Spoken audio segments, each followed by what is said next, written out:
tiempo estamos viendo lo que estábamos pidiendo. Tú vas más allá de lo que deseamos. Tú vas más alto. Grande eres Dios, incontenible.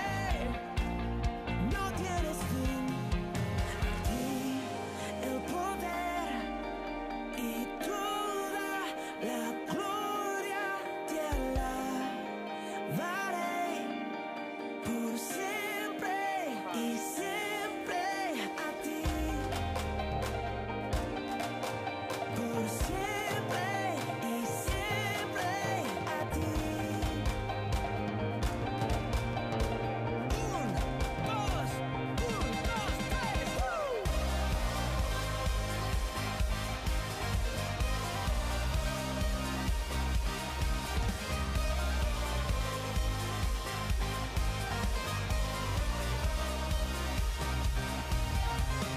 Lo sabemos, eres grande y tu poder ilimitado. En todo tiempo eres fuerte, siempre tu amor es más profundo. Tú vas más allá. Buen día, iglesia. Vamos a ponerse de pie. Vamos a alabar a nuestro Dios. Antes de empezar, quiero leer un versículo en Salmos que dice: canten al Señor, alaben su nombre, cada día anuncien las buenas noticias del que Él salva, anuncien sus gloriosas obras entre las naciones. Cuéntenles a todos las cosas asombrosas que Él hace. En este momento vamos a cantar de su bondad y su salvación y que Dios es el Rey de Reyes. Amén. Vamos a cantar eso.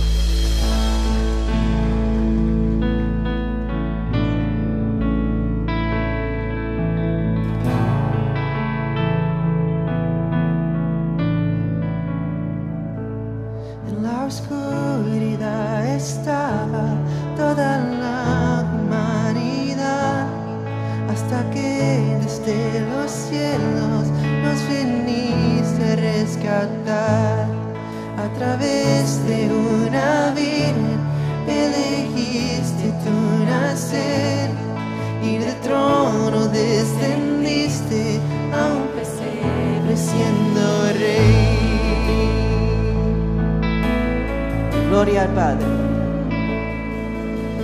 Gloria al Padre, nuestro Dios.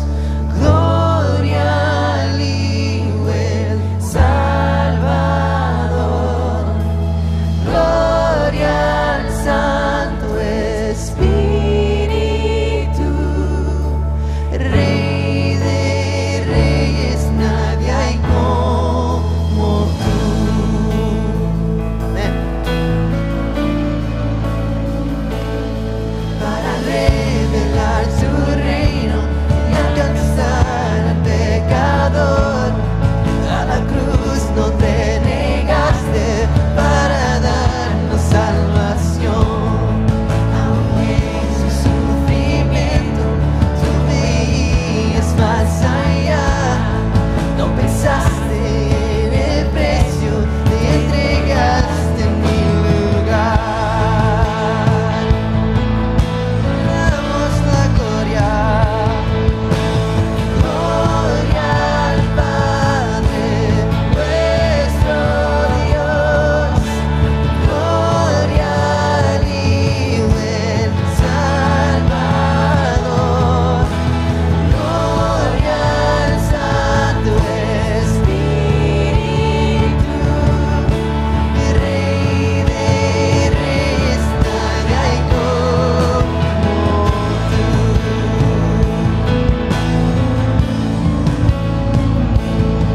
Antes del amanecer, todo el cielo resonó, pues la muerte para siempre el Cordero conquistó. Y la tumba se abrió y vacía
Señor. Y en esta mañana, mientras que seguimos cantando, alabemos el nombre de Cristo, poniendo nuestras palmas juntas y sabiendo que Él es nuestro Señor y Salvador.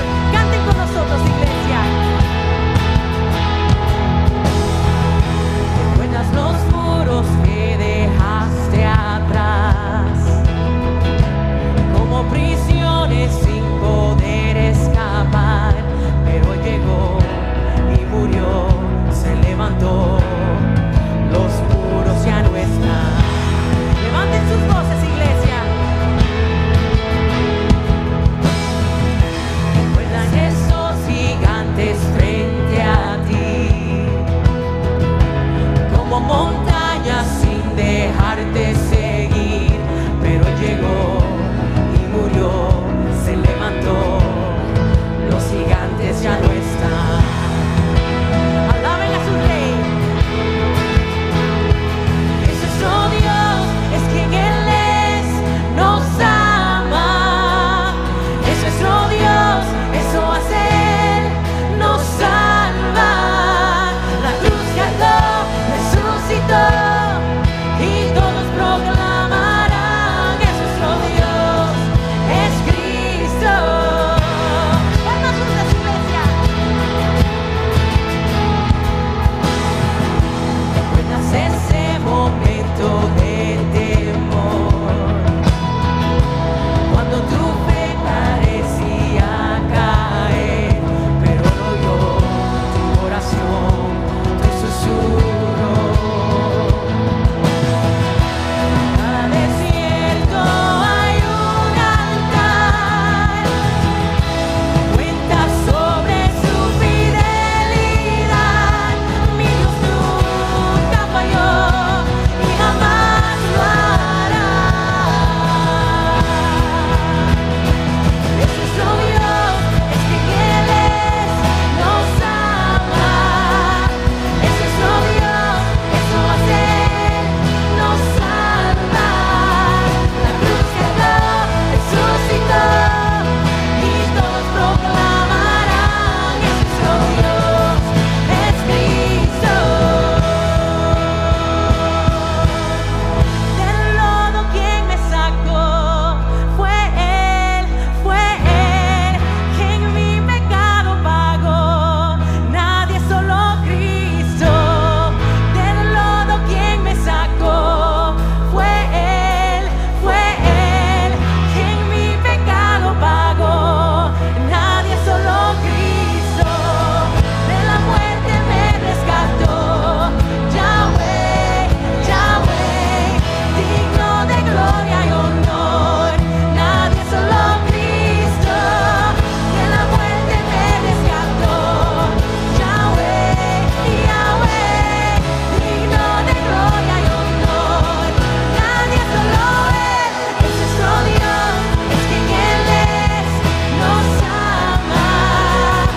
Es nuestro Dios, esto hace Él, nos salva. La cruz cargó, resucitó, y todos proclamarán: es nuestro Dios, es Cristo. La cruz cargó, resucitó, y todos proclamarán: es nuestro Dios, es Cristo. Oh, es nuestro Dios.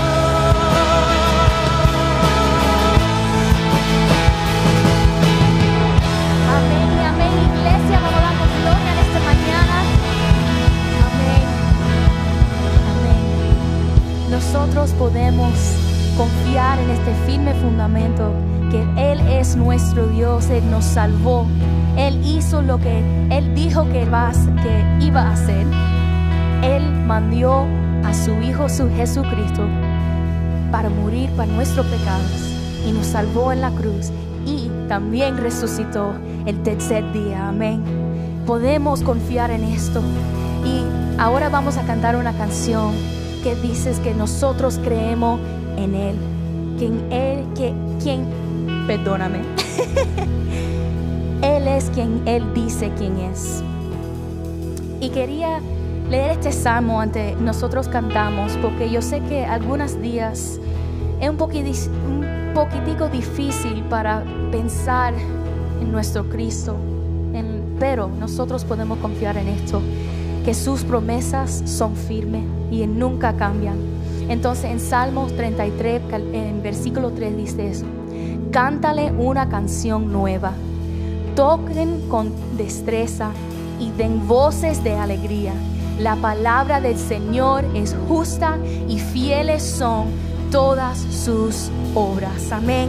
Podemos poner nuestra fe en esa promesa. Entonces vamos a cantar esta canción juntas, iglesia, con todos nuestros corazones. No importa lo que está pasando, dale la gloria en esta mañana.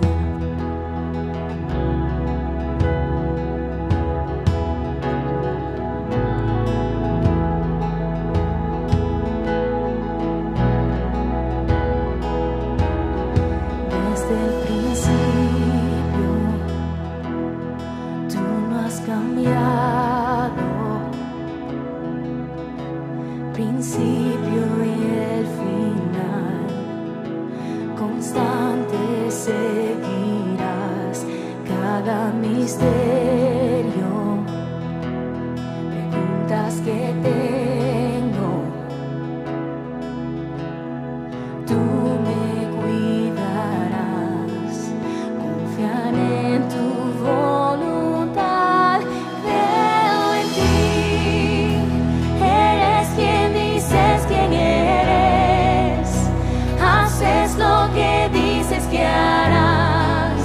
Yo lo sé, siempre a mi lado. Creo en ti, has hecho el camino a ti, nada nos separará. Corro a ti, siempre eres fiel. Cristo, me abrazas con cada palabra,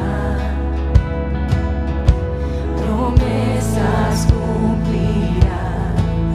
Yo confío en tu verdad, mi fundamento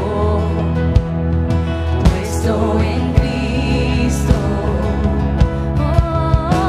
Él nunca fallará, ni una vez Él fallará. Creo en ti, eres quien dices que eres, haces lo que dices que harás. Yo lo sé, siempre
Oremos, iglesia.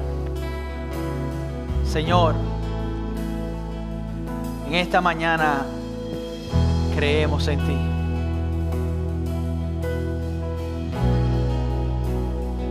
A veces cuando a lo mejor nuestra mente no haya sentido a nuestra circunstancia, nosotros decimos que creemos en ti. A pesar de la noticia que a lo mejor recibimos esta semana, creemos en ti. A pesar de lo que haya dicho el doctor estos días, creo en ti. Yo sé que estas son palabras, Padre, fuertes para muchas personas aquí y muy profundas para muchas personas aquí en esta mañana. Pero a medida que ellos proclaman, a medida que nosotros proclamamos estas palabras, te pedimos que tu Espíritu Santo, Señor, obre en nuestras vidas, en nuestros corazones. Y que no veamos, Señor, lo que el mundo ve, sino que te veamos a ti. Que podamos poner los ojos en Cristo, el autor y consumador de nuestra fe. Creemos en ti, Señor. Para nuestros problemas personales, creemos en ti. Para nuestros problemas económicos, Señor, creemos en ti. Para cualquier problema que podamos tener, creemos en ti. Para nuestras familias, creemos en ti. Para la relación con nuestros hijos, creemos en ti. Pero sobre todo, Señor, para nuestra salvación, creemos en ti. Tú eres el camino, la verdad y la vida. Y en esta mañana, Señor, durante este tiempo de alabanza, levantamos, Señor, nuestra adoración a ti, Señor. Y estamos sumamente agradecidos, Señor, por la obra de Jesús en la cruz del Calvario. Gracias, Señor. Gracias por amarnos tanto. Gracias por enviar a tu Hijo Jesús a morir en una cruz. Y, Señor, sabemos que la cruz no fue el final. Sabemos que al tercer día Jesús resucitó y nos ha dado victoria sobre la muerte. Y esa esperanza, esa es la esperanza que tenemos cada uno de nosotros. Porque sabemos, Señor, que un día, no solamente, Señor, tenemos esta salvación ya en este momento, en esta vida, sino un día estaremos contigo por la eternidad, Señor. Un día, Señor, donde no habrá más llanto, no habrá más tristeza, no habrá más dolor. Un día, Señor, donde te contemplaremos, Señor, en la hermosura de tu santidad y te veremos cara a cara por la eternidad.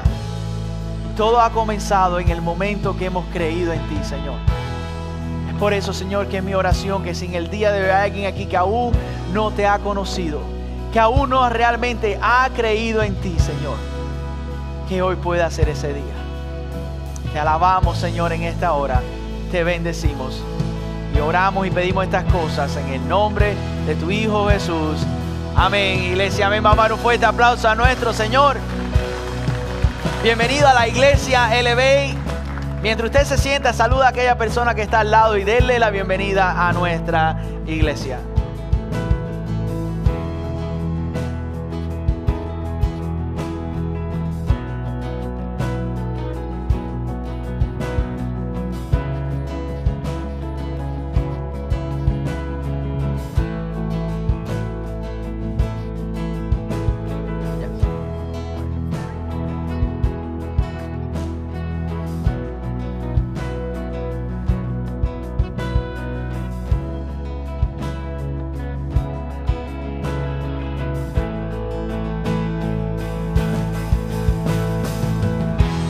Buenos días, iglesia LB. Vamos a dar un fuerte aplauso a nuestro Señor una vez más. Hoy es un domingo muy especial porque no solamente voy a predicar, sino que ellos van a predicar conmigo. No es cierto, no es cierto. Como saben, cada cierto tiempo dedicamos niños en nuestra iglesia y hoy nos da mucha alegría de poder presentar a todos y estas hermosas niñas también delante del Señor. Así que, iglesia, vamos a dar un fuerte aplauso una vez más a Dios y darle las gracias por estos niños, pero también a cada uno de estos padres que ellos delante de nosotros en el día de hoy se comprometen a criar a sus hijos en el Señor y dedicarle este tiempo al Señor. Ustedes se preguntarán, ¿por qué entonces hacemos esto? En nuestra iglesia nosotros no bautizamos niños ni recién nacidos, más bien lo dedicamos al Señor. ¿Por qué? Porque es una práctica que encontramos en la palabra de Dios.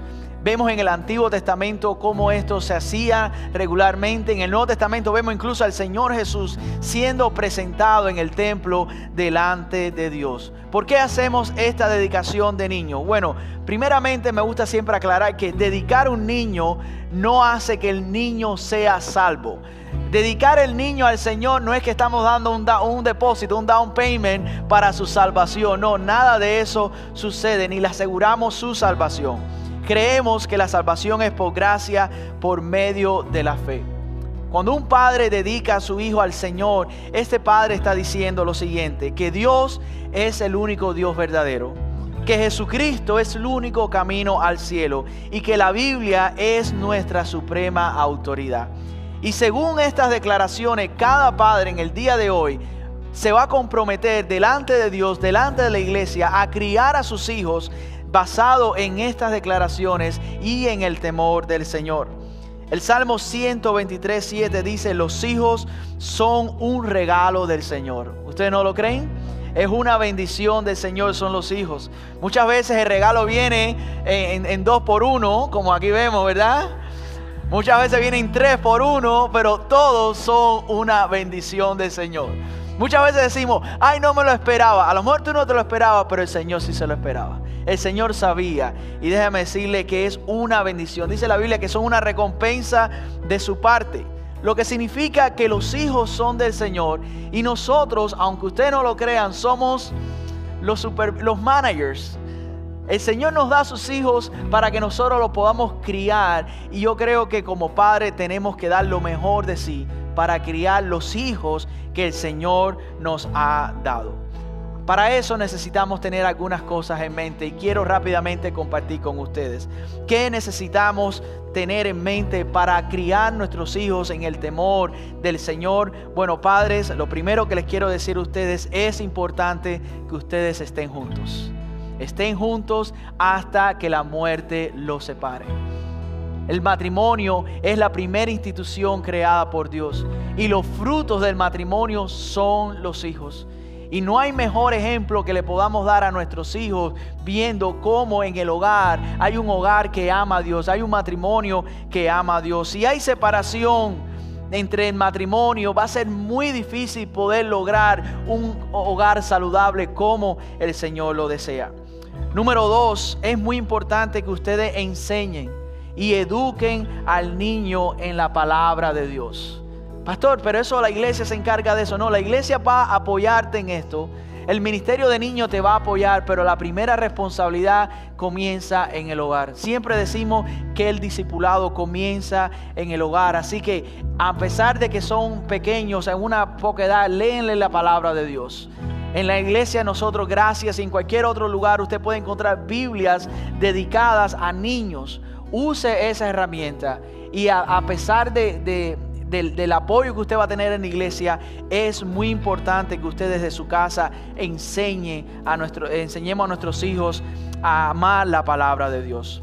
Número 3, no solamente es enseñar, sino hacer lo que dice la Biblia. Es decir, darle un buen ejemplo a nuestros hijos. Como ustedes saben, eventualmente ellos van a copiar más nuestras conductas de lo que nosotros decimos. Y en muchas ocasiones nos los van a decir. No van a decir: papi o mami, esto no se hace, o aquello o lo otro, porque van a ver en nosotros el ejemplo a seguir. Enséñenle la palabra de Dios, vivan la palabra de Dios, disciplinen según la palabra de Dios.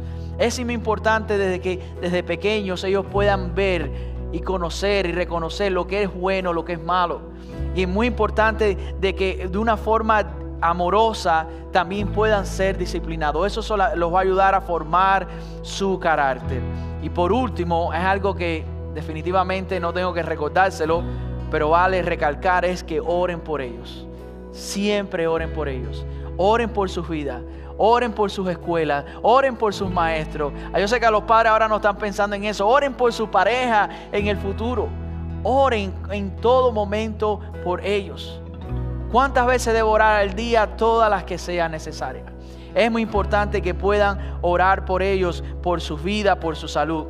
Dice Deuteronomio 6, de 6 al 7, y estas palabras que yo te mando hoy estarán sobre tu corazón y las repetirás a tus hijos y hablarás de ellas estando en tu casa, andando por el camino y al acostarte y cuando te levantes.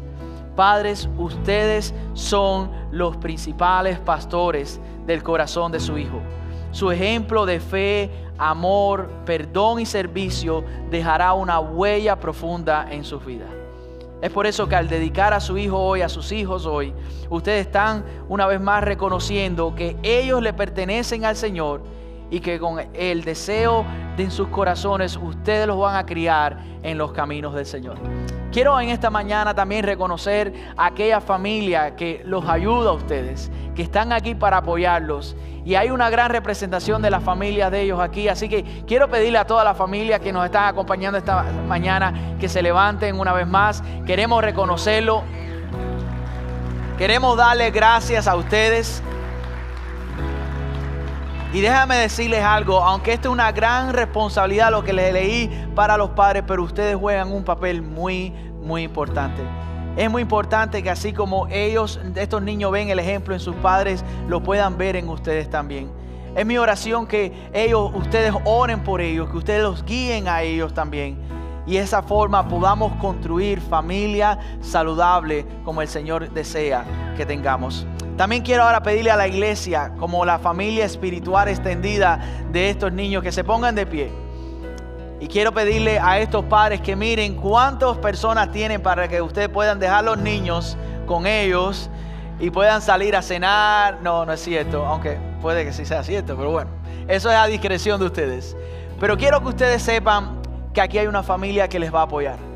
La iglesia LB es más que una iglesia, es más que un edificio. Realmente creemos que somos una familia. Así que familia LB, vamos a extender sus manos hacia acá y vamos a orar por estos niños. Padre, en el nombre de Jesús, una vez más te damos gracias en esta mañana y te damos gracias por cada niño aquí dedicado delante de ti. Señor, qué hermoso ver la futura generación dando sus primeros pasos en la iglesia, dando sus primeros pasos en el evangelio. Oramos por cada uno de estos niños, oramos por su vida, por su crecimiento, oramos por su desarrollo, Señor, por su salud, pero sobre todas las cosas oramos para que en un futuro no muy lejano ellos te puedan conocer de corazón, Señor, que ellos puedan servirte, que puedan ser pilares de la iglesia del futuro. Bendecimos a cada padre aquí en esta mañana, a cada esposo, a cada esposa, Señor. Bendecimos sus vidas, Señor, y oramos por ellos también, para que ellos sean esos sacerdotes en el hogar, para que ellos sean esos maestros de la Biblia, Señor, para que ellos sean esos intercesores por sus hijos, Señor. Oramos por ellos para que tú les des fuerza, Señor. Oramos por ellos, Señor, para que tú los fortalezcas, Señor, en medio de las tormentas que ellos vayan a atravesar como familia. Señor, oramos por ellos y te pedimos, Señor, que tú continúes bendiciendo nuestras familias, Padre. Te damos gracias una vez más y ponemos a estos niños y a esta familia delante de tu trono de la gracia para que tu bendición esté con ellos. En el nombre de Jesús oramos. Amén. Amén, iglesia. Dios les bendiga. Felicidades. Dios les bendiga. Pueden pasar. Pueden sentarse, mis hermanos.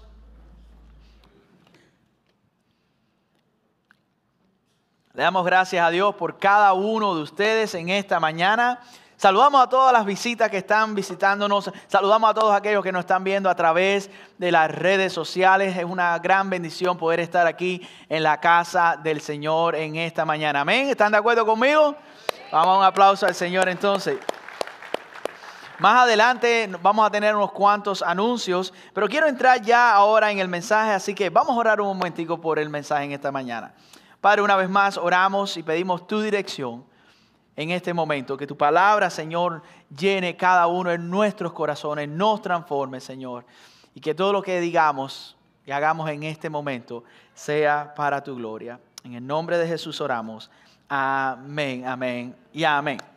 Bueno, mis hermanos, es verdad que en las redes sociales hoy en día podemos averiguar todo. ¿Usted está de acuerdo conmigo? ¿Okay? Y algo peculiar de las redes sociales son los perfiles de redes sociales. De vez en cuando yo recibo esta notificación de alguien, fulanito de tal, y yo decía, ese nombre me es conocido. Y cuando veo a algún amigo a lo mejor de high school, un amigo de mi infancia, y entonces cuando usted ve la foto, usted se recuerda de esa persona y dice, bueno, déjame ver qué es de la vida de esta persona que hace tanto tiempo no veo. Bueno, aquí tengo una imagen de lo que es mi perfil de Instagram, ¿ok? Cuando usted vaya a Instagram, usted puede ver muchas cosas. Sobre todo el perfil te dice muchas cosas. Te dice cuántas publicaciones yo he hecho desde que lo abrí. Dice cuántas personas yo sigo, cuántas personas me siguen a mí. Dice mi nombre y después empieza a dar información. Usted en la biografía puede dar ciertas informaciones. Si usted se fija ahí, dice mucho acerca de mí, ¿verdad? Si usted me conoce, usted dirá, realmente ese es el pastor Héctor. Primeramente, en mi descripción, yo diría, me gusta decir sobre todas las cosas, primeramente, que soy un seguidor de Jesús. Cuando las personas entren a mi perfil, yo quiero que ellos sepan eso. Que sobre todas las cosas soy un seguidor de Cristo, que soy un esposo, que soy padre, que soy pastor hispano y de grupos pequeños de nuestra iglesia. Me considero un patriota, me considero un crossfitter, me considero todas estas cosas y yo siempre tengo un lema. Ese lema, si usted me conoce, sabe que siempre lo estoy diciendo, Lions, not sheep. Y tengo ese proverbio, uno de mis proverbios favoritos, uno de mis versículos favoritos. ¿Qué quiero decir con esto? Que los perfiles dicen mucho acerca de las personas. Mi última competencia de CrossFit, les voy a confesar algo. No sé si está uno de los coaches aquí, ahora no está aquí. Una de las competencias que hice anteriormente, recuerdo que después que me inscribí para la competencia y empecé a ver que algunas personas habían registrado, les voy a confesar algo, fui chismoso. Entré a los perfiles de ellos a ver cómo iba a ser mi oponente. Para ver lo que yo me esperaba. Eso lo hice yo para ver a quién me iba a enfrentar. Pero déjame decirte que eso es normal.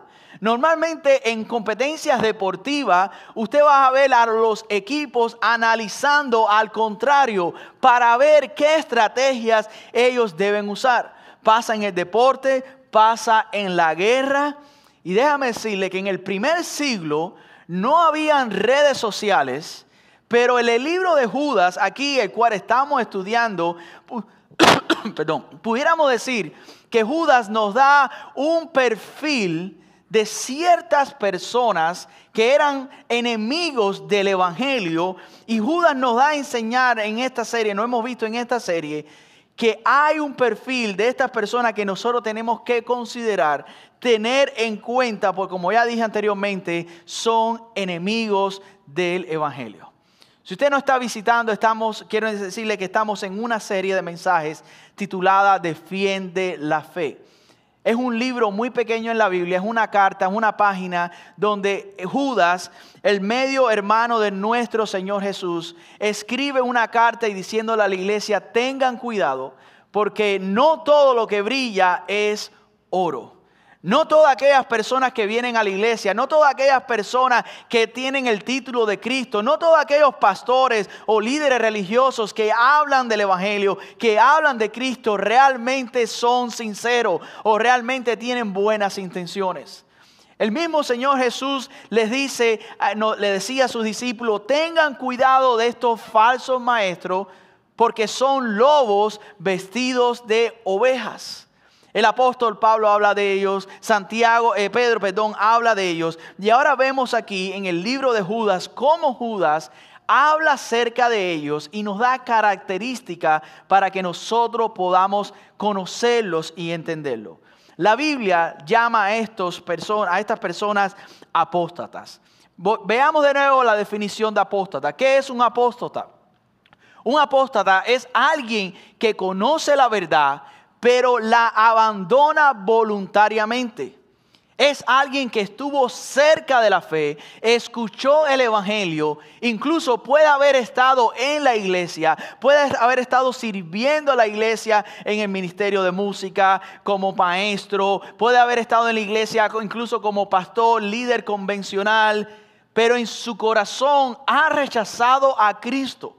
Esta persona ha abandonado la fe. Pero aquí viene el peligro, no solamente que ha abandonado la fe, sino que se mantiene en la iglesia para promover ideas contrarias al evangelio de nuestro Señor Jesús. Es por eso que Jesús los llama lobos vestidos de ovejas, porque entran en la manada con la intención de dañar el cuerpo de Cristo.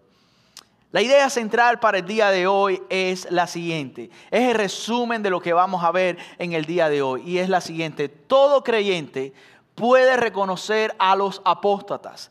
Todo creyente puede ver un perfil de redes sociales y puede reconocer a los apóstatas para así no dejarse influenciar por ellos y a la vez proteger a la iglesia. Ahora, ¿qué nos dice la Biblia acerca del perfil de los apóstatas? Una de las tantas cosas que nos dice, y eso es lo que vamos a ver en el día de hoy. Bien rapidito, vamos a ver 7 características de un perfil de un apóstata. Perfil de los apóstatas número 1, si usted está tomando nota, dice Judas que son soñadores. Judas dice que son soñadores. Vamos a ver el versículo 8, lo que dice Judas ahí. Dice, no obstante, de la misma manera, también estos hombres, entonces primeramente, ¿qué es lo que dice? Dígalo conmigo, soñando, soñadores. Ahora, la palabra griega usada para esta soñando o sueño no se refiere a los sueños que tú y yo tenemos normalmente. No se refiere al sueño americano de comprarse una casa y de tener un buen carrito y tener un buen trabajo. No se trata de ese sueño. Más bien habla de sueños sobrenaturales. Sueños eso de revelación. Sueños de eso que usted a lo mejor ha escuchado. Anoche el Señor me habló a través de un sueño y me dijo esto y me dijo aquello. De eso es lo que habla aquí Judas. Y de otros tipos de sueños que pueden surgir. Esto indica, miren a la pantalla, que los falsos maestros y apóstatas construyen sus creencias basados en sueños y visiones que afirman haber tenido.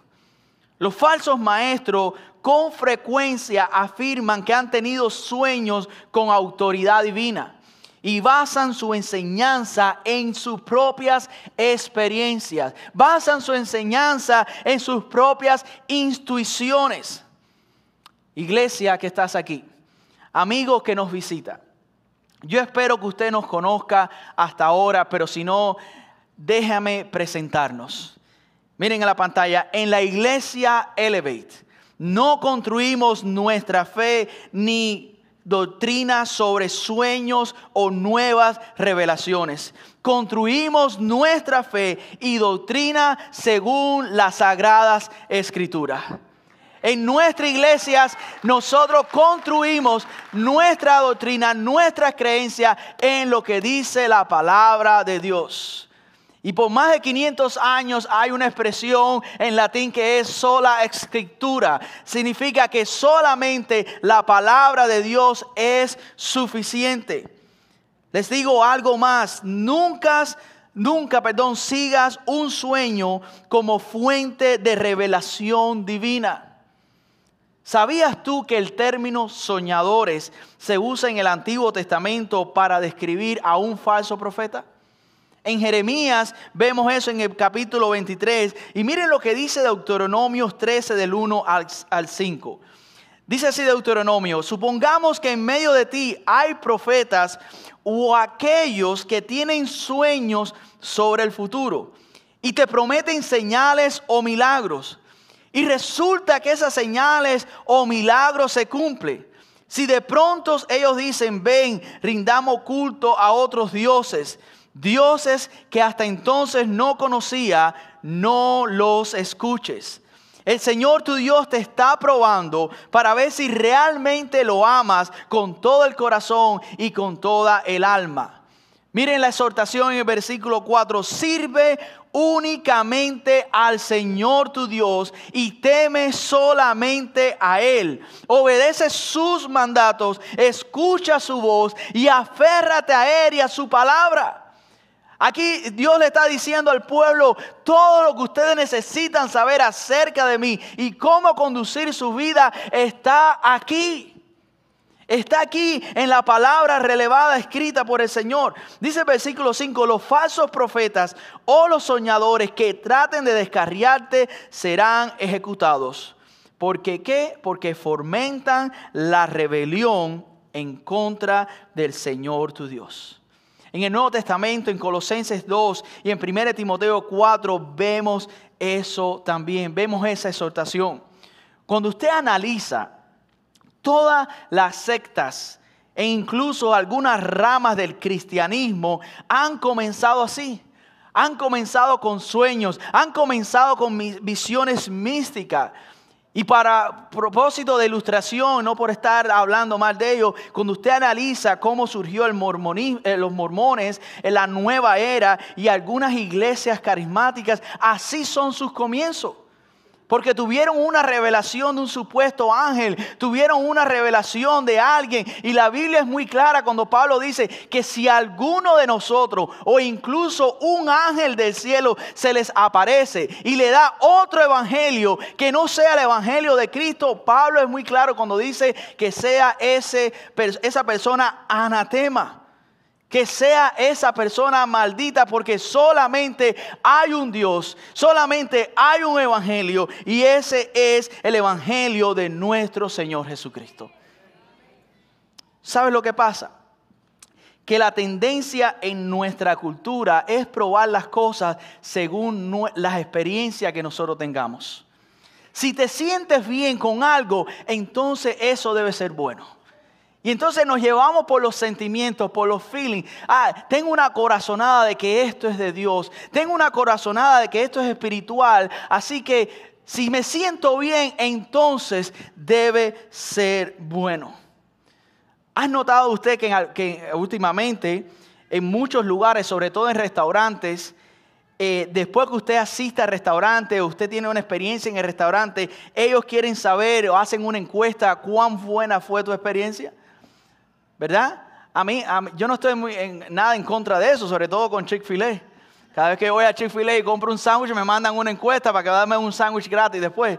Así que no, de verdad que no me pongo mal por eso. Pero miren lo que dice un pastor ya retirado, Jerry Vines, pastor de la primera iglesia bautista en Jacksonville. Él dijo esto en una ocasión. La verdad bíblica, miren en la pantalla, no es probada por la experiencia. La verdad bíblica no es probada por la experiencia, más bien la experiencia es probada por la Biblia. ¿Qué quiero decir con eso? Y quiero darle otra imagen para que podamos entender esto. Tenemos que tener 3 palabras en el orden correcto. Está la palabra hechos, fe y sentimientos. Muchas veces esto es lo que pasa en nuestra cultura. Siento que algo está bien. Entonces, tengo una experiencia, paso por algo, tengo un sueño, o tengo una visión, o tengo algo o aquello. Entonces, confío más en esos sentimientos, tengo fe, pongo mi fe en esos sentimientos y entonces lo doy por hecho. Sin embargo, el orden correcto debe ser cuáles son los hechos, qué es lo que dice la palabra de Dios. Y basado en lo que dice la palabra de Dios, yo voy a poner mi fe en lo que Dios dice. Y después, luego Dios me dará el sentimiento que Él quiera que nosotros sintamos. Y así es como debe ser. No podemos ser guiados por nuestros sentimientos, porque muchas veces nuestros sentimientos son engañosos. Tenemos que ir a la base, tenemos que ir al fundamento que es la palabra de Dios. Miren una vez a la pantalla, cuando confías en experiencias emocionales, en sueños o visiones, en lugar de la verdad de Dios, déjame decirte, vas en camino a ser un apóstata. Por eso Judas está diciendo, tengamos cuidado de esos soñadores. Iglesia Elevate, la Biblia es la palabra inspirada por Dios. La Biblia es infalible. La Biblia es verdad. La Biblia está completa. La Biblia es suficiente. Dejarnos de llevar por sueños, visiones y no la palabra de Dios es rebelarse en contra de la palabra de Dios. ¿Qué otro perfil de los apóstotas vemos ahí en el versículo 8? Vayamos ahí una vez más. Dice que no solamente estaban soñando, sino que son inmorales. Judas, versículo 8, lo dice de la siguiente forma, que contaminan su cuerpo. Los apóstotas son personas que contaminan su cuerpo, es decir, que llevan una vida inmoral. Y ya de esto hablamos la semana pasada cuando estuvimos hablando acerca del ejemplo que Judas pone con Sodoma y Gomorra. Así que si usted quiere saber un poco más, vaya al mensaje de la semana pasada. Punto número 3. Eso fue un punto bien rápido. Yo creo que este ha sido el punto más rápido que he predicado en mi vida. Perfil de los apóstotas número 3 en Judas versículo 8 es que rechazan autoridades. Rechazan la autoridad. Y dice ahí, no obstante, de la misma manera, también estos hombres, soñando, contaminan su cuerpo, rechazan la autoridad. ¿Qué quiero decir con esto, iglesia? Toda autoridad viene de Dios. Amén. Toda autoridad viene de Dios. La autoridad en el hogar viene de Dios. La autoridad en la iglesia viene de Dios. La autoridad en el gobierno viene de Dios. Y la Biblia nos ordena a someternos a toda autoridad. Se nos manda a someternos a la autoridad en el hogar. Dice ahí en Efesios 5 que las esposas deben someterse a la autoridad del esposo. Y siempre decimos, no es que uno sea mejor que el otro, solamente que hay un orden y hay autoridad y Dios es el que determina esa autoridad. El Señor dice que en el hogar la esposa debe someterse a la autoridad del esposo. El esposo es la cabeza del hogar. Los hijos deben someterse a la autoridad de sus padres. Nosotros los cristianos debemos someternos al liderazgo de la iglesia. Los ciudadanos deben someterse, según Romanos 13, al liderazgo de la autoridad de los gobiernos terrenales. Y en última instancia, todos, tanto ciudadanos, padre, madre, hijo, todos nosotros estamos sometidos al Señor. Eso es lo que nos enseña la palabra de Dios. Ahora, ¿qué pasa con estos apóstotas? Que ellos rechazan toda autoridad. Rechazan toda autoridad, ya sea en el hogar, ya sea en la iglesia, ya sea en el gobierno. Ellos rechazan toda autoridad. Ellos se establecen a sí mismos como su propia autoridad. No se someten a nadie, son orgullosos, son rebeldes. Y aquí en este pasaje de Judas, en el versículo 11, Judas nos da un ejemplo. Y leemos ahí en el versículo 11, la última parte dice, ¿cómo quién? Como Coré perecen en su propia rebelión. Esa pequeña frase es muy significativa porque nos enseña o hace referencia a una historia, a algo que sucedió en el Antiguo Testamento, específicamente en el cuarto libro de la Biblia, en el capítulo 16, y habla acerca de la rebelión de Coré. ¿Quién era Coré? Coré era el nieto de Coat. Y usted dirá, ¿y ese quién es? No se preocupe que yo tampoco lo conozco, pero es lo que dice la palabra de Dios. Yo tenía un amigo que decía eso, haciendo un paréntesis. Yo tenía un amigo que hablaba conmigo y me decía, oye, porque el primo de María, y yo decía, ¿quién es María? Compadre, María, la hermana de Juana, y yo no sé ni quién es María, no sé quién es Juana, y él hablaba como si todo el mundo era del pueblo de él y lo conocían a todo el mundo. Pero bueno, déjame explicarle, Coré era nieto de Coat. Coat, la tribu Coat, los coatitas, eran las personas que en el Antiguo Testamento estaban a cargo, eran responsables de transportar los objetos del templo. cuando el pueblo de Dios iba en el desierto de lugar en lugar, cada uno tenía responsabilidades. Había un grupo de personas que eran los que estaban encargados de recoger todo, llevarlos para otro lugar y armar todas estas cosas. De eso ellos se encargaban, de transportar los objetos del tabernáculo. Sin embargo, Coré, en vez de cumplir con su labor, en vez de someterse a las autoridades que él tenía, a las responsabilidades, en vez de hacer lo que Dios lo había designado, él decía que no.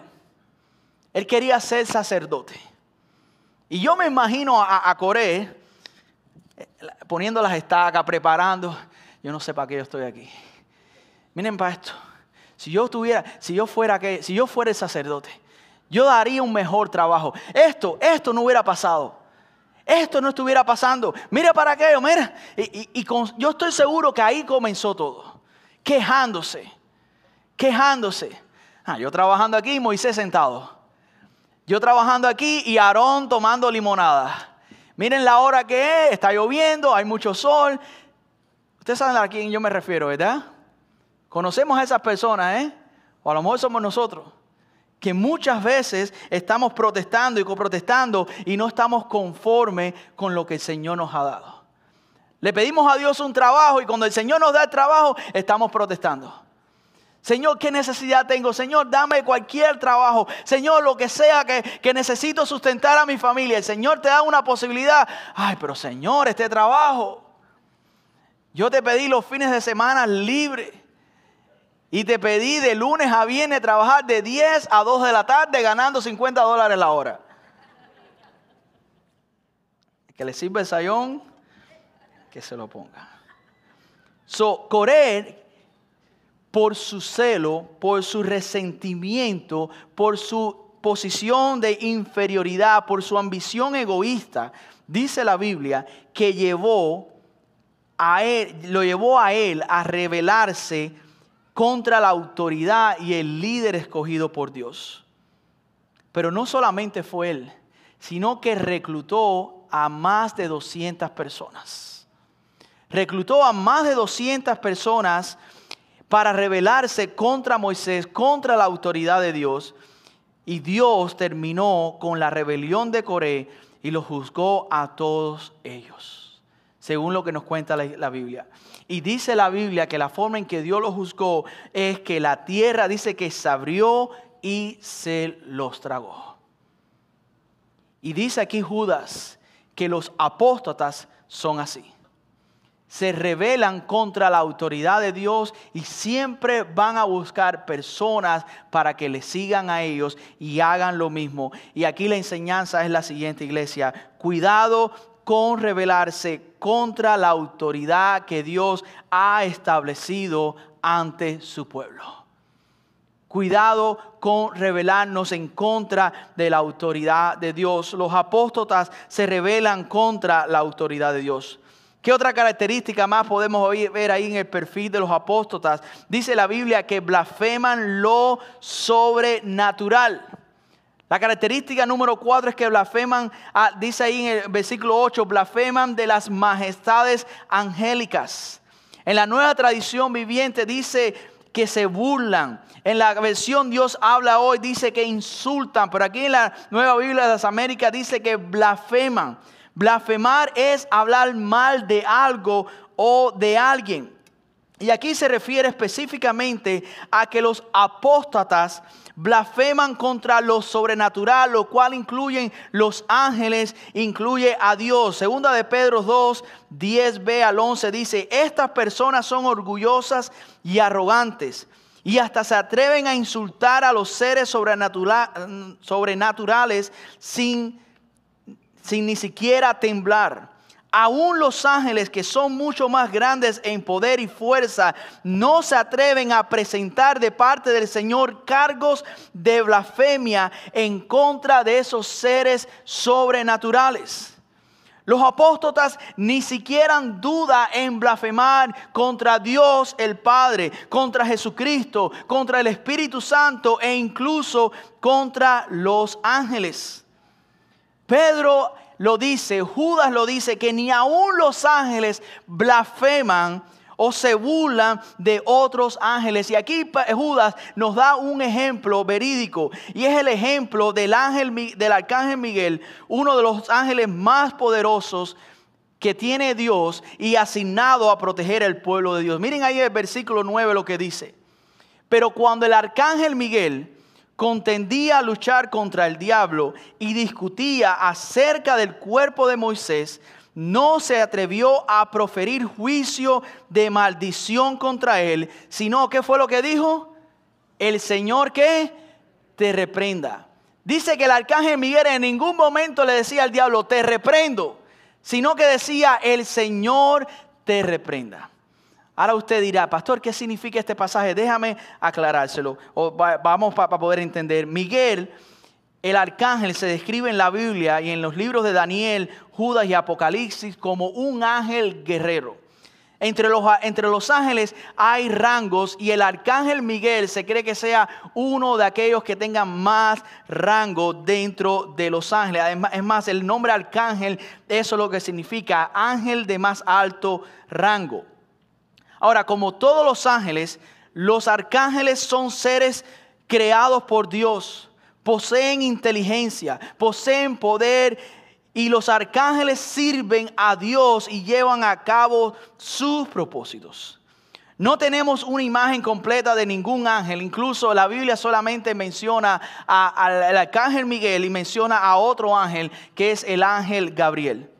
Muchos estudiosos sugieren que Lucifer, que es el otro ángel que se menciona, también era un arcángel antes de ser expulsado del cielo, según Ezequiel 28.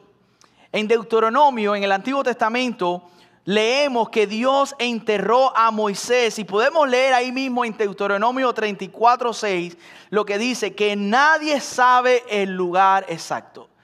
Nadie sabe el lugar exacto donde Moisés fue enterrado. Y según la tradición judía, escuchen bien, no dice la Biblia, pero según la tradición judía, Satanás sabía y trató de reclamar el cuerpo de Moisés. ¿Con qué propósito? No sabemos. Pero lo que muchos teólogos suponen es que el arcángel Miguel estaba a cargo, estaba a cargo de enterrar a Moisés, y Satanás intentó robar su cuerpo. No sabemos por qué, pero aquí Judas nos dice que cuando hubo ese altercado, dice la Biblia que el arcángel Miguel lo que dijo fue, el Señor te reprenda. En ese momento, él le dijo a Satanás, que el Señor te reprenda, no yo te reprendo, o yo tengo autoridad para reprenderte, que el Señor te reprenda. Y esta es la comparación que usa Judas con los apóstatas. ¿Qué quiero decir con eso? Tanto en el tiempo de Judas como en nuestros tiempos, hay muchos que enseñan que debemos reprender a Satanás y decir, yo te reprendo en el nombre de Jesús. Pero iglesia, en ningún lugar de la Biblia se nos manda, se nos exhorta, se nos enseña a reprender a Satanás. Tú y yo no tenemos la autoridad ni el poder para hacerlo. Tengo noticia, ya Satanás fue vencido en la cruz. No debemos contender con Satanás o con ningún demonio. Lo que tenemos que hacer es debemos clamar al Señor para que Él nos salve, para que Él nos proteja y que Él mismo, reprenda al enemigo. Es verdad que en los evangelios y los hechos de los apóstoles relata que Jesús y sus discípulos expulsaron demonios. Las porciones de enseñanza del Nuevo Testamento, de Romanos hasta Judas, es verdad que se refieren a actividades demoníacas, pero en ninguna de ellas se menciona métodos para hacer exorcismo. En ninguna de ellas se mencionan métodos para expulsar demonios. En ninguna de ellas se exhorta a la iglesia que vayan por todo el mundo que expulsen demonios. Incluso en las cartas pastorales, Pablo nunca dejó instrucciones para hacer tal cosa. ¿Qué es lo que nos dice la Biblia con respecto a esto? Lo que dice Santiago 4:7. Que tenemos que someternos a Dios, resistir al diablo y Él huirá de ustedes. Tenemos que ponernos la armadura de Dios. Eso sí es lo que nos dice la Biblia, que nos pongamos la armadura de Dios para poder resistir contra las acechanzas del diablo. Y tenemos que orar continuamente y depender del poder de Dios. Perfil de los apóstatas número 5. Según Judas 11, es que son ¿qué? Desobedientes como Caín. Dice Judas 11, ay de ellos porque han seguido el camino de Caín. Aunque usted haya venido a la iglesia alguna vez en su vida o no, todo el mundo ha escuchado ese nombre, ¿verdad? Caín. Caín, eres tan malo como Caín. ¿Cuál era el camino de Caín? ¿Y quién era Caín? Caín fue el primer hijo o el hijo de Adán y Eva, fue hermano de Abel. Y en Génesis 4 vemos que Dios le pide a estos hermanos que ofrezcan un sacrificio, una ofrenda, que traigan una ofrenda a Dios. Y todos conocemos la historia que Abel trajo su ofrenda y Caín también trajo su ofrenda. Según lo que podemos ver, Abel fue obediente y Caín no fue obediente. Abel fue obediente y trajo una ofrenda aceptable. Sin embargo, la ofrenda que Caín trajo no fue aceptable porque fue desobediente. Dios rechazó el sacrificio de Caín, aceptó el de Abel y Caín se enojó, mató a su hermano. Y podemos decir que Caín fue el primer apóstata de la historia de la humanidad. Déjame elaborar esto un poquito más. Caín sabía que Dios era el único Dios verdadero. Él conocía al Dios verdadero. Incluso intentó adorar al Dios verdadero, pero lo hizo de la forma equivocada. Aunque la Biblia no lo indica, tal parece ser que Dios le había dado instrucciones a ellos de qué traer al sacrificio. Tal parece ser que Dios le había dado instrucciones porque Abel trae una ofrenda y esa es la que es aceptable. Sin embargo, Caín trae otra y no es aceptable. Tal parece ser que Caín ignoró las instrucciones, las pautas de adoración a Dios. Y déjame ir un poquito más profundo. En la Biblia, el sacrificio no solamente tiene que ver con la adoración, pero también tiene que ver con la salvación. En el Antiguo Testamento, esos sacrificios de animales, todos estaban apuntando a Jesucristo. En el Nuevo Testamento vemos en el libro de Juan, cuando dice que Juan se acercaba y Juan el Bautista dijo, aquí viene el Cordero de Dios que quita el pecado del mundo. La ofrenda que Abel dio era la ofrenda de un cordero. Tal parece ser que Dios había dado esas instrucciones. Sin embargo, Caín no hizo eso. En vez de traer un cordero, Caín trajo ¿qué? Frutas. Trajo lo que había él cosechado en la tierra. En otras palabras, Caín había traído su propia ofrenda, no la ofrenda que Dios había establecido. Caín estaba diciendo, me imagino yo en su mente de ahí estaba diciendo, yo voy a presentar a Dios lo que yo creo que realmente debe ser. En otras palabras, y muchos teólogos creen que Caín estaba presentando una forma nueva de adoración y de salvación. En vez del Cordero de Dios quitar el pecado, Caín estaba ofreciendo otra alternativa. Iglesia, todo líder que enseñe que el ser humano puede ser salvo por sus propios méritos es un apóstata. Todo líder, toda iglesia que diga que usted puede ser salvo por Jesús más esto y aquello es un apóstata. No lo digo yo, lo dice el apóstol Pablo, como se lo dije anteriormente. Si alguien desciende del cielo o algún otro hermano predica otro evangelio que no sea el que ya haya sido predicado, sea esa persona apóstata. La Biblia es clara en Efesios 2 del 8 al 9, porque por gracia somos salvos por medio de la fe, no por obras, no por la religión, no por ritual, para que nadie se gloríe. Perfil de los apóstoles número 6 es el siguiente. Ay de ellos, porque han seguido el camino de Caín. Y dice también ese versículo, y por ganar dinero se lanzaron al error de Balaam. El perfil de los apóstatas es que buscan ganancias deshonestas. Esta historia de Balaam la encontramos en el mismo libro de Números, pero ahora en los capítulos 22 al 24. Y Balaam fue un profeta que fue contratado por un rey para que maldiciera al pueblo de Israel, para que llevara al pueblo de Israel tras la ruina. Y la idea es que él se dejó llevar por el dinero para poder profetizar en contra del pueblo de Dios. Lo que lo motivó es el dinero. Y lo que Judas está diciendo aquí, que el apóstata no está para servir la iglesia. El apóstata no está ahí para predicar el evangelio, sino para vivir del evangelio. Muchas veces hemos escuchado esta frase: todos los pastores son unos ladrones. Muchas veces hemos escuchado esa frase y eso no es cierto. No todos los pastores son ladrones. Yo diría que la mayoría de los pastores son honestos. Pero lamentablemente sí ha existido pastores y líderes religiosos, apóstatas, que usan el evangelio para enriquecerse. Lamentablemente. Eso lo vemos todos los días, lo vemos en nuestra ciudad.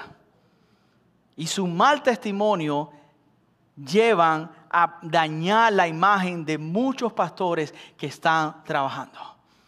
Hay muchos pastores que no dependen del evangelio para estar full time. Lo que quiero decir que eso de que un pastor viva trabajando a tiempo completo para la iglesia es la minoría. Muchos pastores están en un trabajo secular y están sirviendo en la iglesia. Por lo general eso sucede así. Pero hay muchos falsos maestros, hay muchos líderes apóstatas que están motivados por el dinero y usan las plataformas religiosas para manipular a las personas, para ellos enriquecerse. Y usted va a escuchar cosas y frases como esa: siembra una semilla de tantos miles de dólares que Dios te la va a pagar para atrás duplicada. Si siembras $1,000, Dios te va a dar $10,000. Si pagas esta cantidad de dinero, serás perdonado. Son indulgencias del siglo XXI prácticamente. ¿Quieres un milagro? Dona $10,000 para orar por ti. ¿Quieres un milagro? Dar esto y dar aquello, y así sucesivamente. Miren lo que dice 2 de Pedro 2:3. Llevados por la avaricia, inventarán mentiras ingeniosas para apoderarse del dinero de ustedes. Pero Dios los condenó desde hace mucho y su destrucción no tardará en llegar. Podrán manipular a sus congregaciones, podrán engañar a sus feligreses, pero déjame decirte, Dios no puede ser burlado. Dios no puede ser engañado. Cuidado con esos falsos maestros que están en el ministerio por ganancias financieras. Miren en la pantalla, iglesia. El evangelio no se vende. El evangelio se vive y se comparte gratuitamente. Amén. Perfil de un apóstata número 7 y último. Dice Judas que son ¿qué? Hipócritas. Hemos visto que son soñadores, son inmorales, rechazan autoridad, blasfeman lo sobrenatural, son desobedientes como Caín, buscan ganancias deshonestas. Y número 7, son hipócritas. Y miren lo que dice, miren el ejemplo o la comparación que Judas hace en los versículos 12 y 13. Cuando estos individuos participan con ustedes en sus comidas de compañerismo, las cuales conmemoran el amor del Señor, son como, y ahí empieza a compararlos. Dice, son como arrecifes peligrosos que pueden hacerlos naufragar. Son como pastores que no tienen vergüenza y que solo se preocupan por sí mismos. Son como nubes que pasan sobre la tierra sin dar lluvias.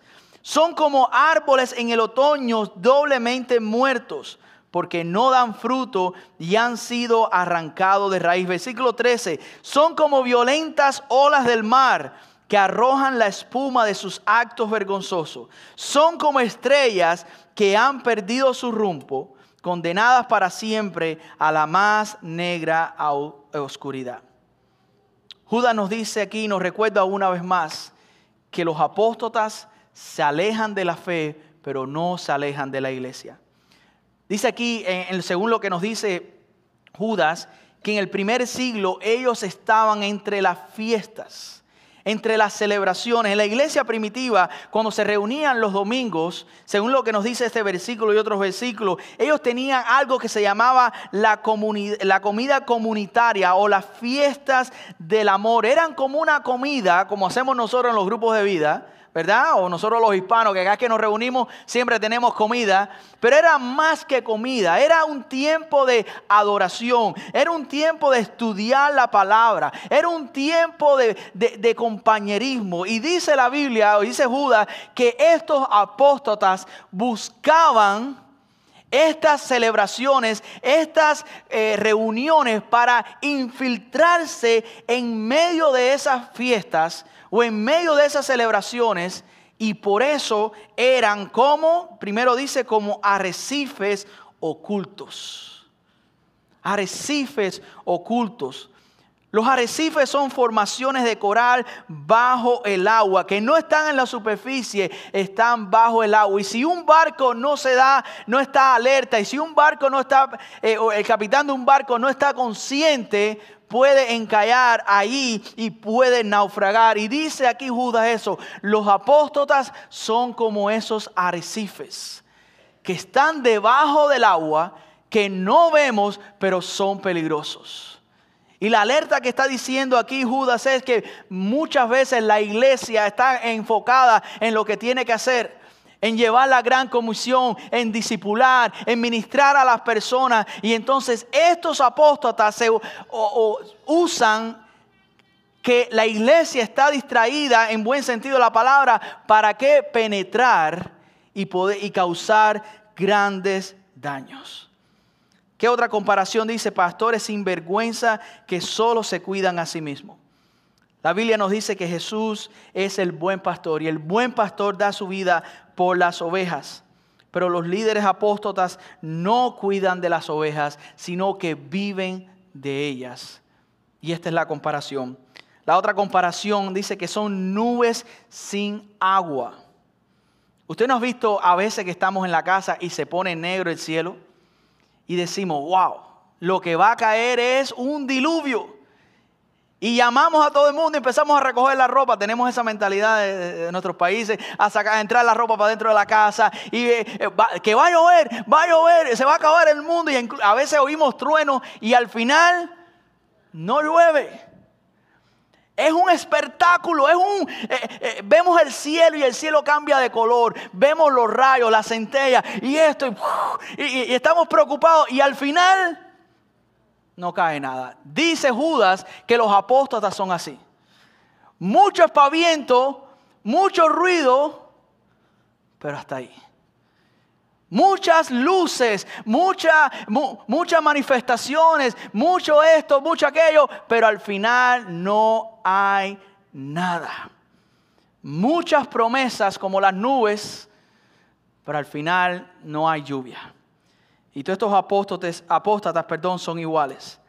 Prometen verdades, prometen bendiciones, prometen milagros, prometen sanidades, pero al final no ocurre nada. Versículo 12 también habla que son árboles sin fruto. Son árboles que no producen cosecha. Y Judas dice que son doblemente muertos. ¿Por qué? Primero porque no tienen vida espiritual y no producen fruto espiritual. Versículo 13 dice que son olas salvajes del mar. Usted no ha estado en la playa y usted no ha visto el oleaje, ese oleaje cuando las olas con ímpetu llegan a la orilla y es un ruido, y es un ruido, y es un ruido, pero al final todo ese ruido lo que deja en la arena es basura, es alga, es desperdicio. Y así hacen los apóstatas. Mucho ruido, pero lo que traen, el contenido que traen, no es bueno. Y por último, los comparan con estrellas errantes, estrellas fugaces. Las estrellas fugaces tienen una característica. Están sin rumbo. Pasan de un lugar a otro. No tienen propósito. Van sin rumbo. Y dice aquí Judas que ellos son también así. Van caminando, haciendo daño, haciendo estragos, estos apóstatas, pero van sin rumbo. Su iglesia, como conclusión, estas son las características. Este es el perfil de un apóstata. Y lo que Dios nos está diciendo en esta mañana es que debemos asegurarnos de no ser influenciados por estos apóstatas, ni convertirnos en ellos. Y para eso Judas nos da este perfil, para que nosotros podamos identificar a estos apóstatas. Judas termina ahí en el versículo 14 y 15 hablando acerca de Enoc. Y Judas 1, 14 y 15 dice así: Enoc, quien vivió en la 7ª generación después de Adán, profetizó acerca de estas personas. Dijo: escuchen, el Señor viene con incontables millares de sus santos. ¿Para qué? Dice el versículo 15. Para ejecutar juicio sobre la gente de este mundo. Declarará culpables a los seres humanos por todos los actos perversos que cada uno haya hecho, y a los pecadores rebeldes por todos los insultos que hayan dicho contra él. ¿Por qué Judas habla acerca de esta profecía de Enoc? Judas está diciendo: iglesia, un día Dios va a juzgar a estos apóstatas. No crean que el daño que ellos están haciendo a la iglesia de Cristo va a pasar por desapercibido. Un día Dios va a juzgar a estos apóstatas. Déjame decirte, no solamente Dios un día va a juzgar a estos apóstatas. Según lo que nos dice la palabra de Dios, un día Dios va a juzgar todo pecado. Un día Dios va a juzgar a todo pecador que no se haya arrepentido. Y según este pasaje ahí en el versículo 15 de Judas, dice que el juicio de Dios será universal. El juicio de Dios será personal. Pero sobre todo, el juicio de Dios será justo. El juicio de Dios será justo. ¿Por qué? Porque según lo que dice la palabra de Dios, eso es lo que merece cada uno de nuestros pecados. Pero hay una forma de escapar del justo juicio de Dios. Y de la única forma que una persona puede escapar de ese justo juicio de Dios es a través de una persona, y esa persona es Jesucristo. Romanos 6:23 lo deja bien claro. Romanos 6:23 dice: porque la paga del pecado es ¿qué? Es muerte. Ahí está el juicio de Dios. Ese es el juicio que cada uno de nosotros merecemos. Romanos 3:23 dice que todos somos pecadores.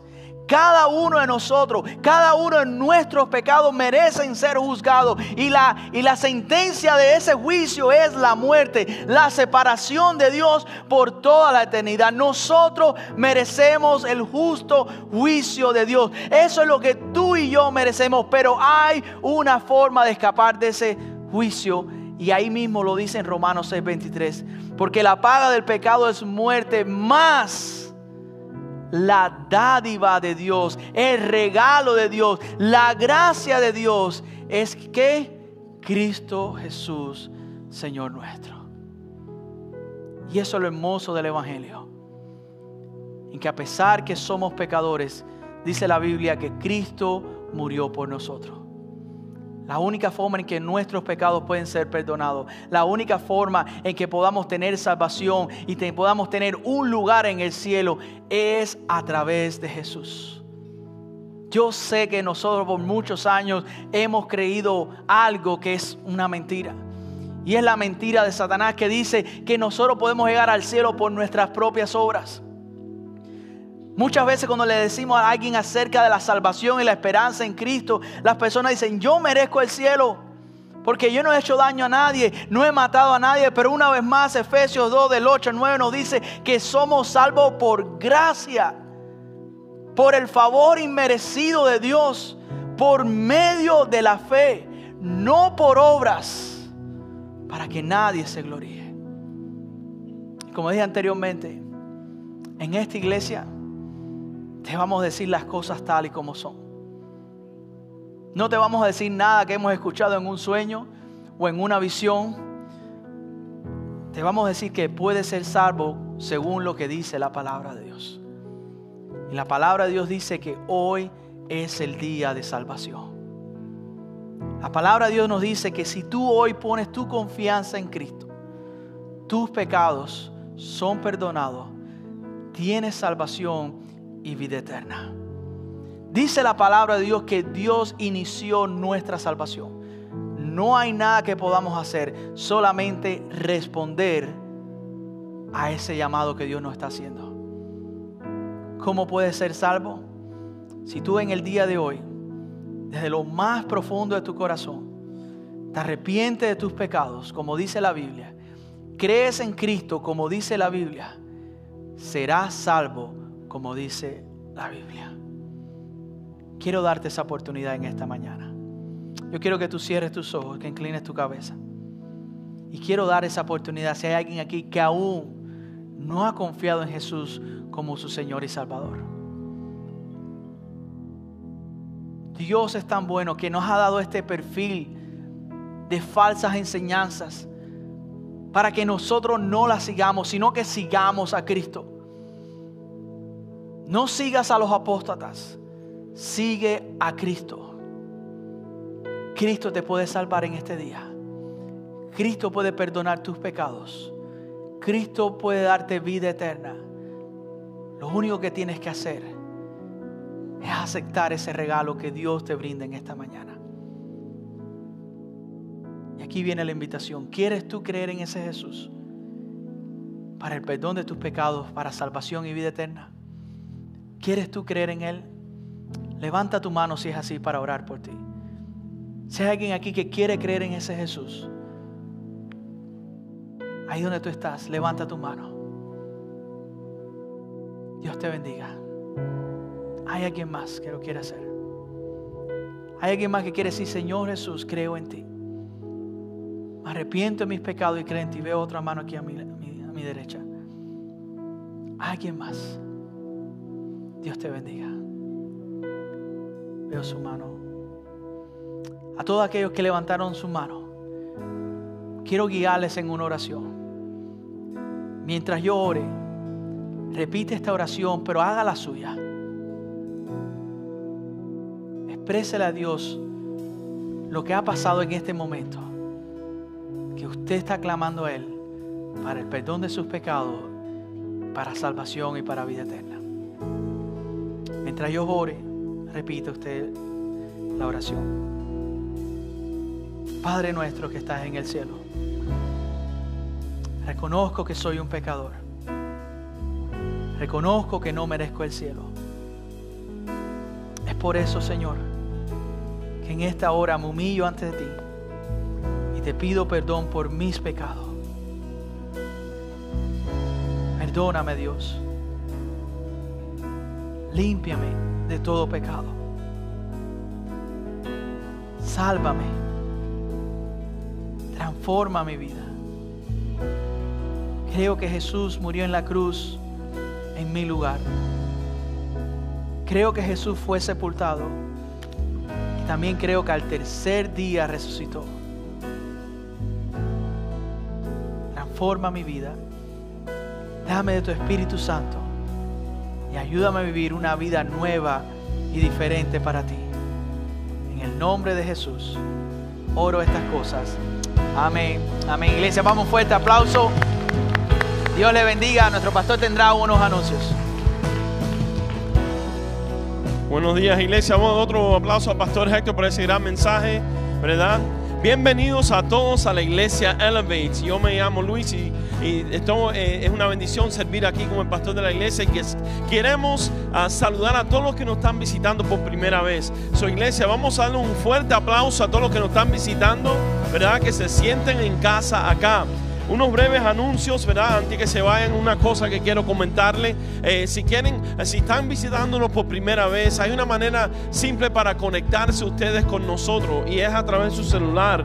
Pueden enviar el mensaje de texto al número 94000 y enviar la palabra visitante. Enviar la palabra visitante al número 94000. Y cuando envíen esa palabra visitante al número 94000, vamos a responder a ese mensaje de texto con un link. Pueden hacer clic a ese link y va a abrir una tarjeta de conexión virtual, ¿verdad? Y aquí tenemos unos breves anuncios, ¿verdad? Este miércoles seguimos nuestros grupos de vida de verano, que va a ser los miércoles a las 7 p.m. Estamos teniendo un estudio del libro de Proverbios a las 7 p.m. Aquí va a ser la parte en inglés y en la capilla va a ser la parte en español. Se los vemos allá. Y también se nos aproxima el Día del Amor a la comunidad, ¿verdad? De verano, que va a ser julio 26. Julio 26 es un día donde vamos a regalar mochilas con todo lo que tienen que, con lápices y todos los materiales que necesitan para la escuela. Van a ser ese día que se van a donar y regalar. Si ustedes quisieran donar, hay un QR code ahí que pueden donar para estas mochilas y los materiales que se van a regalar. Con eso vamos a ponernos de pie, darle gracias a Dios por lo que ha hecho en nuestra vida. También queremos saludar a nuestros voluntarios de la semana. Voluntarios de la semana es Julio y Lidia con el equipo de Connect. Cuando los vean, denle las gracias a ellos que sirven de gran bendición. Vamos a orar. Padre, te damos gracias, Señor, por todo lo que has hecho en nuestras vidas, Señor. Gracias, Señor, por la salvación que nos ofrece a través de Jesucristo. Ayúdanos a comunicar esa buena noticia con todo alrededor de nuestras vidas, Señor. Te amamos y te glorificamos en el nombre de Jesús. Amén, iglesia, le amamos en el Señor.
es amor.